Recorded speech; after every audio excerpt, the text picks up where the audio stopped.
Medina நகரின் ஒரு பகுதியில் தண்ணீர் பஞ்சம் வந்து விடுகிறது.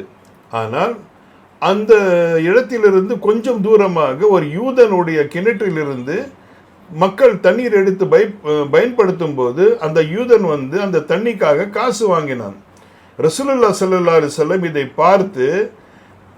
இதை பார்த்து சொல்கிறார், யார் இந்த கிணற்றை வாங்கி அல்லாஹ்வுக்காக வக்ஃப் செய்து இந்த மக்களுக்காக கொடுக்கிறார்களோ நான் அவர்களுக்கு வந்து கேரண்டி கொடுக்கிறேன் சொர்க்கத்தின் சொல்லிவிடுகிறார். இந்த விஷயம் வந்து உஸ்மான் ரஸியல்லாஹு தஆலா வந்து கேட்டுட்டு நேராக அந்த யூதர்கிட்ட போய் கேட்குறாரு. கேட்டுட்டு எனக்கு வந்து இந்த கிணறை விட்டுவிடு. அவன் என்ன சொல்கிறார், நல்ல விலை வந்துடும், 100 தீனார் தான். அதுதான் அதன் ஒரிஜினல் விலை வந்து 100 தீனார் தான். ஆனால் இவன் என்ன பண்ணுறான், பேராசைப்பட்டு 500 தீனார் தான் நான் கொடுக்குறேன். இவர் என்ன பண்ணுறார், உடனே 500 தீனார் கொடுத்துட்டு வாங்கிறார். அதுக்கு அந்த யூதர் கேட்குறான், இந்த கிணத்துக்கு போய் நீங்கள் 100 தீனார் கொடுத்துருக்கிறீங்களே. அதுக்கு உஸ்மான் ரஸியல்லாஹு தஆலா என்ன சொல்கிறாருன்னா, நீ வந்து இந்த கிணத்தின் விலை வந்து 500 தான் வச்சிருக்கிறேன், உன்னுடைய கிணத்துக்கு மதிப்பு இவ்வளவு தான் நீ நிர்ணயிச்சிருக்கிறேன். ஆனால் இந்த கிணற்றுக்கு மதிப்பு நான் வச்சிருந்தது 40,000 தீனார். நீ 40,000 தீனார் கேட்டிருந்தாலும் நான் கொடுத்திருப்பேன். ஏனென்றால் ரசூலுல்லாஹி ஸல்லல்லாஹு அலைஹி வஸல்லம் சொல்லிவிட்டார், யார் இந்த கிணற்றை வாங்கி அல்லாஹ்வுக்காக மக்களுக்கு வக்ஃப் செய்கிறார்களோ அவருக்கு சொர்க்கம் இருக்கிறது என்று.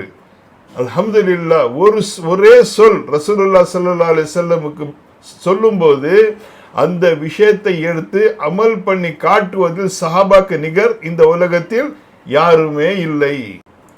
இப்ராஹிம் அலைஹிஸ்ஸலாமுடைய தின வழக்கம் ஒன்று இருந்தது. அவர் சாப்பிடும்போது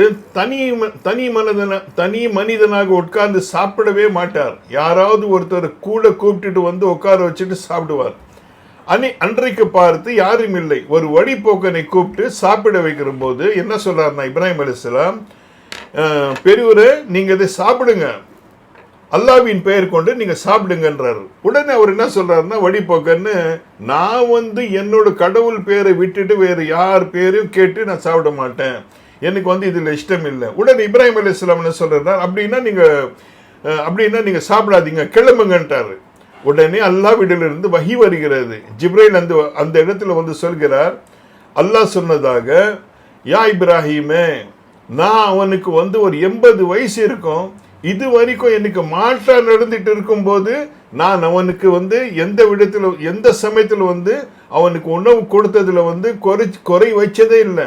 ஆனா ஒரே ஒரு சமயத்துல மட்டும் அவர் வந்து உன்னுடைய அல்லாஹ்வின் பெயரை விட்டுட்டு வேற இறைவன் பேர் வாங்கும் போது நான் கொடுக்க மாட்டேன்னு சொல்லிட்டியே, இது தப்பு என்றாரு. உடனே வந்து இவர் பயந்துட்டு என்ன பண்றாரு, பின்ன அந்த வழிபோக்கன் போற இடத்துல இவர் போறார், ஓடி போய் பின்ன கூப்பிடுறார், பெரியவரே வாங்க வந்து சாப்பிடுங்கன்னா. அப்ப அவர் சொல்றார், இப்ராஹிமே நீங்க வந்து உங்க அல்லாஹ்வின் பேர் சொல்லி இறைவன் பேர் சொல்லி சாப்பிட சொல்லுவீங்க, ஆனால் அது நான் பண்ண மாட்டேன், என் இறைவன் பேர் சொல்லி தான் நான் சாப்பிடுவேங்கிறாரு. உடனே இப்ராஹிம் அலைஹிஸ்ஸலாம் சொல்லிடுறாரு, சரி சாப்பிடுங்க.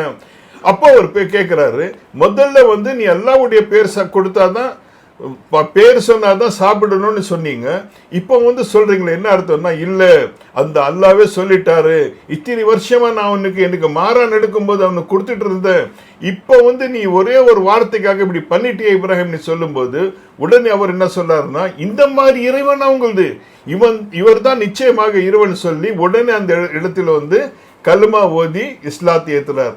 இதுதான் இஸ்லாமு.